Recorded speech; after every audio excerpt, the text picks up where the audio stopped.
So ಈ bomber ಯಾರಿದ್ದಾರೆ ಇವನನ್ನ ಹುಡುಕುವಂತ ಎಲ್ಲಾ ಪ್ರಯತ್ನಗಳನ್ನ ಈಗ ಕೂಡ ಪೊಲೀಸರು ಮಾಡ್ತಾ ಇದ್ದಾರೆ. ಬಟ್ ಯಾಕೆ ತಡವಾಗ್ತಾ ಇದೆ ಅನ್ನುವಂತ ಪ್ರಶ್ನೆ ಬರುತ್ತೆ. ಅದು ಕೆಲವು ಸಮಯ ತೆಗೆದುಕೊಳ್ತಾ ಇದೆ ಅವರಿಗೆ. ಶಂಕಿತ ಉಗ್ರನ ಪತ್ತೆಗೆ ಪೊಲೀಸರ ಇನ್ನಿಲ್ಲದ ಕಸರತ್ತನ್ನ ಮಾಡ್ತಾ ಇದ್ದಾರೆ. ಈಗಾಗಲೇ 12 ಟೀಮ್ಗಳನ್ನ ಕಮಿಷನರ್ ಅವರು ರಚನೆ ಮಾಡಿದ್ದಾರೆ. ರಾಜ್ಯವೆಲ್ಲ ಸುತ್ತಾಡಿದ್ರು ಕೂಡ ಬಾಂಬ್ ಬ್ಲಾಸ್ಟ್ನ ಶಂಕಿತ ಉಗ್ರ ಸಿಗ್ತಾ ಇಲ್ಲ. ಉತ್ತರ ಕರ್ನಾಟಕದ ಜಿಲ್ಲೆಗಳು, ಅಕ್ಕಪಕ್ಕದ ರಾಜ್ಯಗಳಲ್ಲಿ ಈಗ ತಲಾಶ್ ಮಾಡ್ತಾ ಇದ್ದಾರೆ. ಈಗ ಟವರ್ ಡಂಪ್ ಮೂಲಕ ಶಂಕಿತನಿಗಾಗಿ ಹುಡುಕಾಟವನ್ನು ನಡೆಸ್ತಾ ಇದ್ದಾರೆ. ಈವರೆಗೂ 1000ಕ್ಕೂ ಹೆಚ್ಚು ಸಿಸಿಟಿವಿಗಳ ಪರಿಶೀಲನೆಯನ್ನ ಪೊಲೀಸರು ಮಾಡಿದ್ದಾರೆ.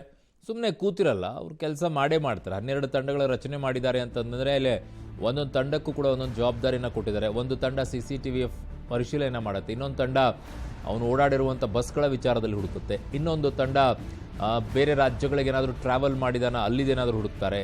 ಸೊ ಹೀಗೆ ಹಲವು ರೀತಿಯಲ್ಲಿ ತಂಡಗಳು ಕೆಲಸವನ್ನ ನಿರ್ವಹಿಸುತ್ತಾರೆ.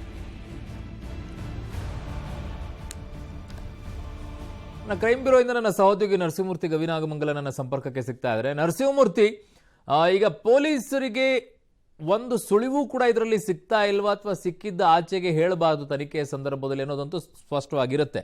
ಬಟ್ ತಡವಾಗ್ತಾ ಇದೆ ಯಾಕೆ? ಡಿ.ಕೆ. ಶಿವಕುಮಾರ್ ಅವರು ಅವತ್ತು ಹೇಳಿದ್ರು ಉಪಮುಖ್ಯಮಂತ್ರಿಗಳು ಬೇಗ ಹಿಡಿತೀವಿ ಅಂತ ಹೇಳಿ. ಯಾಕೆ ಡಿಲೇ ಆಗ್ತಾ ಇರೋದು, ಏನು ಕಾರಣ?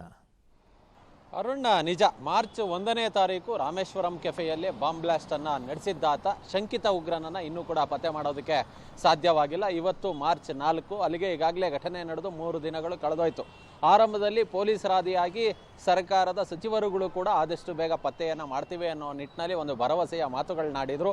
ಆದರೆ ಈವರೆಗೂ ಕೂಡ ಈ ಒಬ್ಬ ಶಂಕಿತನ ಸುಳಿವು ಪೊಲೀಸರಿಗೆ ಸಿಗ್ತಿಲ್ಲ.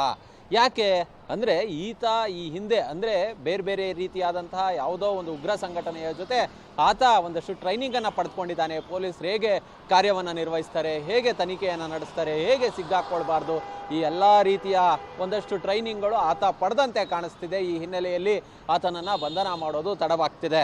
ಮತ್ತು ಪೊಲೀಸರನ್ನು ಡೈವರ್ಷನ್ ಮಾಡೋದಕ್ಕೆ ಆತ ಡಮ್ಮಿ ಮೊಬೈಲನ್ನು ಇಟ್ಕೊಂಡು ಇದೇ ರಾಮೇಶ್ವರಂ ಕೆಫೆಯಲ್ಲಿ ನನ್ನ ಹತ್ರ ಮೊಬೈಲ್ ಇದೆ ಅನ್ನೋ ನಿಟ್ಟಿನಲ್ಲಿ ಒಂದಷ್ಟು ಪೋಸ್ಗಳನ್ನು ಕೊಡುವ ಕೆಲಸವನ್ನು ಮಾಡಿದ್ದ.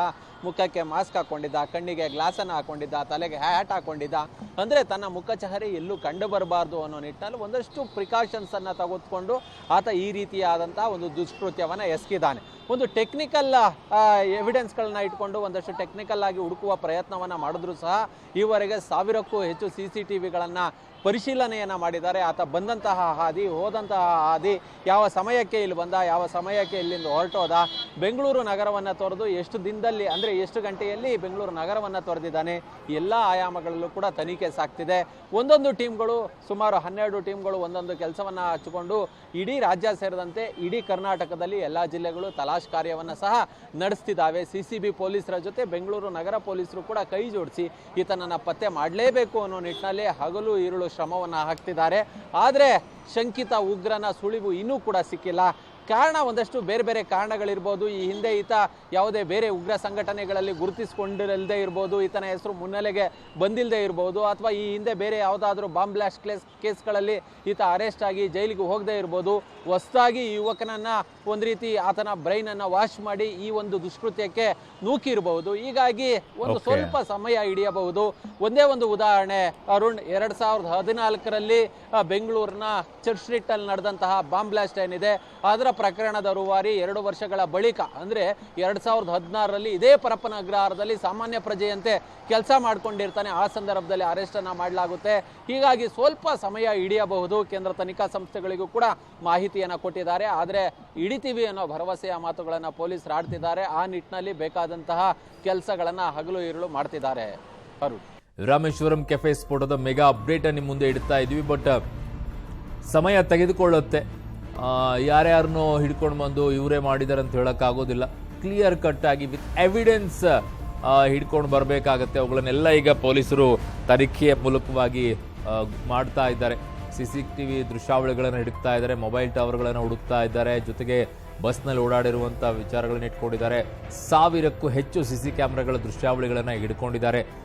ಪ್ರತಿಯೊಂದು ರಸ್ತೆಯಲ್ಲೂ ಕೂಡ CC ಕ್ಯಾಮ್ರಾಗಳ ದೃಶ್ಯಾವಳಿಗಳು ನಿಮಗೆ ಲಭ್ಯವಾಗುತ್ತೆ, ಅವನು ಎಲ್ಲೇ ನುಗ್ಗಿದ್ರು ಕೂಡ. ಸೊ ಹಾಗಾಗಿ ಅವೆಲ್ಲವನ್ನ ಕೂಡ ಈಗ ಪೊಲೀಸರು ಕಲೆ ಹಾಕುವಂತ ಕೆಲಸ ಮಾಡ್ತಾ ಇದ್ದಾರೆ. ಒಂದೊಂದು ತಂಡದಲ್ಲೂ ಸರಿಸುಮಾರು 6-7 ಜನ ಪೊಲೀಸರಿದ್ದಾರೆ. ಅವರವರಿಗೆ ಜವಾಬ್ದಾರಿಗಳನ್ನು ಕೊಟ್ಟಿದ್ದಾರೆ. ಅವರೆಲ್ಲ ನಿಭಾಯಿಸಿ ಇವ್ರು ಯಾರು ಅನ್ನೋ ಅಂತ ಹೇಳಿ ಹುಡುಕ್ತಾರೆ.